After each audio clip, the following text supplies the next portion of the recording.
नमस्कार, one India Hindi में आपका स्वागत है। कोरोना संकट के बीच 14 सितंबर से संसद का मानसून सत्र शुरू हो रहा है, लेकिन इस मानसून सत्र में प्रश्नकाल नहीं होगा। और अब इसी बात से कांग्रेस समेत पूरा विपक्ष आग बबूला है। विपक्ष की ओर से कई तरह के सवाल खड़े किए जा रहे हैं। लोकसभा में कांग्रेस के नेता अधीर रंजन चौधरी, कांग्रेस सांसद शशि थरूर से लेकर टीएमसी के नेताओं ने सरकार को इस मामले पर घेरा है। सबसे पहले कांग्रेस सांसद शशि थरूर ने इस मसले पर सरकार पर निशाना साधा है। शशि थरूर ने ट्वीट किया है कि मैंने 4 महीने पहले कहा था कि मजबूत नेता महामारी को लोकतंत्र को खत्म करने के तौर पर इस्तेमाल कर सकते हैं।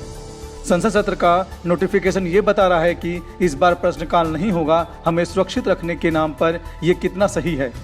शशि थरूर ने यह भी कहा है कि संसदीय लोकतंत्र में सरकार से सवाल पूछना एक ऑक्सीजन की तरह है, लेकिन ये सरकार संसद को एक नोटिस बोर्ड की तरह बनाना चाहती है और अपने बहुमत को रबर स्टाम्प के तौर पर इस्तेमाल कर रही है, जिसे एक तरीके से अकाउंटेबिलिटी तय हो रही थी उसे भी किनारे किया जा रहा है। कांग्रेस के सांसद शशि थरूर के बाद लोकसभा में कांग्रेस के नेता अधीर रंजन चौधरी ने भी कहा कि प्रश्नकाल और शून्यकाल दोनों होने चाहिए। इस संबंध में कुछ जरूरी इंतजाम किए जाने चाहिए। कांग्रेस नेता राजीव शुक्ल ने भी इस मसले पर ट्वीट किया और लिखा कि ऐसा कैसे हो सकता है। स्पीकर से अपील है कि वो इस फैसले को दोबारा देखें। प्रश्नकाल संसद की सबसे बड़ी ताकत है।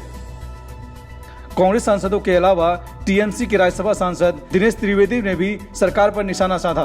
उन्होंने कहा कि हर सांसद का फर्ज है कि वो इसका विरोध करे, क्योंकि यही मंच है आप सरकार से सवाल पूछ सकें। अगर ऐसा हो रहा है तो क्या यही नया नॉर्मल है जो इतिहास में पहली बार हो रहा है। उन्होंने ये भी कहा कि ये एक सामान्य सत्र है, कोई विशेष सत्र नहीं है जो इस तरह के फैसले हो रहे हैं। इसका मतलब ये हुआ कि आपके पास किसी सवाल का जवाब नहीं है। दिनेश त्रिवेदी ने कहा कि हम आम लोगों के लिए सवाल पूछ रहे हैं, ये लोकतंत्र के लिए एक खतरा है। तृणमूल कांग्रेस के सांसद डेरेक ओ ब्रायन ने इसको लेकर सरकार से सवाल पूछा है कि जब संसद के बाकी कामकाज के घंटे पहले की तरह सामान्य हैं तो प्रश्नकाल को क्यों रद्द किया गया। ब्रायन ने यह आरोप लगाया कि महामारी का बहाना करके लोकतंत्र की हत्या की जा रही है।